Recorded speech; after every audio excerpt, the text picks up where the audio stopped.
Welcome. Today is the 13th day of Tishrei, the 15th of October, and we're just one day away from Sukkot. We've been talking about the unity reflected in each one of the four species, Arbat Aminim. And we said that these types of unity are the unity that can reside in our world. It's not the ideal unity of God Himself, it's not the singularity of God. And yet, each one of these unities, as we saw yesterday, is described as God, meaning referring to God's unity the way it appears in our world. So let's just recap a little bit. The fruit of a beautiful tree, referring to the etrog, the citron. This is the Holy Blessed One, as it is written, you are clothed with glory and majesty. Branches of palm trees, referring to the lulav, the palm branch. This is the Holy Blessed One, as it is written, the righteous shall flourish like the palm tree. And boughs of thick trees, referring to the myrtle branches, the sim. This is the Holy Blessed One, says the Midrash, as it is written, and he stood among the myrtle trees. And willows of the brook, referring to willow branches, the aravot. This is the Holy Blessed One, as it is written, extol him who rides upon the skies by his name Ka. So, what does each one of these types of unity represent? So let's start with the myrtles. The myrtle, the hadass, has a very specific law associated with it, and it's that it has to have at least, exactly 3 leaves coming out of each. We call them buttons, but it's like a point on the stem where, or a nest, where all 3 leaves nest and they come out of. So they're all at the same height. And there's a certain extension, a certain length of the branch that should be covered by the leaves this way. So the way that the leaves grow is that they sort of envelop the branch going up. So you have like cups of 3 leaves going one over the other. That type of unity expresses the unity of a shared root, meaning that people come together because they have a shared past. That's the way we need to understand it. A shared root means that they hold a common history, a common language, a common culture. This is one of the reasons that people come together. There's also something that has to do with the myrtle branch, with the hadassah. We mentioned yesterday that it has a good fragrance, it has a good smell. In fact, many people take it as the branch that they use for havdalah, for the spices. In this case, it's a spice that is a branch, not like a regular herb. In any case, the sense of smell here is very interesting because it's like saying that people that share a common ancestry smell a particular way. They have a certain smell that's familiar. In the same way that smell is oftentimes associated with our past. Sometimes you suddenly smell a smell in the forest or somewhere near where you grew up, and it's the same. It has the same scent as what you were familiar with as a child. Same thing can happen maybe today more with fabric softener or something like that. And you sense the smell and you suddenly are reminded of your past, of your roots. So that's the first type of unity. Unity that comes out of a shared, let's call it a shared heritage, a shared past. Okay, a shared root. Now we come to the willows. The willows are the aravot. The willow branches are very simple. Like we said, they have neither a fragrance nor a good taste. So what exactly do they have in common? How can we see unity in them? How can they resemble the Holy Blessed One? The idea is that with willows, and this is all related in the same way with the willows, it's the common denominator. Their names indicate their connection, the type of unity that they represent. So how do you say a willow in Hebrew? You say arava. Arava literally means something that comes from the word from erev. Erev is evening in Hebrew. And in the same way that in dusk and at night, everything merges together. You can't tell the difference between things. So we have this word in Hebrew called irbuviyah. Irbuviyah means a mixture. So they mix together. What do we mean they mix? How do they mix exactly? So first of all, their name in Hebrew indicates a mixture. Their name in Aramaic, Achvana, means sisters. So they're not just mixed together, they're more like sisters that are mixed together. Now, there's a very important principle that women speak more than men do.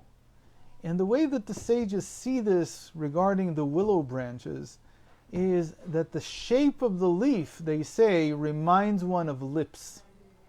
Meaning that the aravot, the way you understand them, also a lot of people know how to do this. You take the willow branch and you can make a type of instrument with it. You can play a simple note. But the whole point is that they represent speech. And willows, when the wind rustles through them, they make a sound. It doesn't happen with the myrtle branches, it doesn't happen with the palm branches. It certainly doesn't happen with the etrog at all. Where it happens is with the willows. They rustle and they make sounds, and they themselves indicate speech with their shape. So what kind of unity is this? We'll say this is the unity that's created through the hustle and bustle of life. The people simply come together because they are together, because they speak to one another, because they share conversations, they share common interests. All this is done through communication. So we'll look at them in a moment a little bit more deeply. So those are the willows. Now we have the lulav, the palm branch. The palm branch indicates also a type of unity. And its unity is seen in the direction of the leaves. Now we said that you take a closed palm branch, you don't take an open one. And so when they're still closed, the leaves are tightly bound one on the other. And I mentioned yesterday, I think that it's like a sword. It's actually a dangerous, it's actually a very dangerous branch, because if you poke someone with it, you could easily injure them. It's really hard. It's not a soft branch at all. It's even likened in the Medrash to a sword. So what they have, what the leaves of the palm branch have, is a common purpose, a common destiny. They're all going in exactly the same straight direction. And the palm branch itself is very directed, very straight. So they represent having a common goal. When people come together having a common goal, it needs to be mentioned that not everybody in the world can join forces with others sharing a common goal. There are certain people that even when the goal is shared, even when they have a common goal, they still can't work together. Thankfully, this is one of the things that we've been blessed with, that for all their hatred for us, the Muslims, the Arabs especially, cannot join in a common goal, even when they have a common goal. It's really a godsend that they always end up disrespecting, dishonoring one another, which is why they are so keen on guarding their honor, because it's very hard for them to see eye to eye, even when they have a common purpose. In this case, their unfortunate willingness to eradicate the Jewish people today. But a common goal is something that can bring many, many people together. So that is the type of unity that the palm branch represents. Finally, we have the citron, the etrog. And here we have a completely different type of unity. It's not like any of the others. And the way we can describe this unity in the end is the ability to endure, the ability to have empathy, to be in a state of equanimity towards everything. We've mentioned in the past this idea, and this was mentioned actually this morning in the morning class, that Moses, when he was searching for his replacement, he asked God to find someone who could navigate based on the particular wants of each individual. meaning that he had enough empathy, not just to cater to their needs, to see their needs, but to actually understand them. That's what the etrog, we said that the etrog, it resides in the tree for a full cycle of 4 seasons. It's like saying that it's very patient. It is able to tolerate all the seasons, the heat of the summer, the cold of the winter, the topsy-turviness of the spring and the fall. It can take it all. To be able to take it everything is really, in the human sense, is the ability to unify people through empathy with all of them.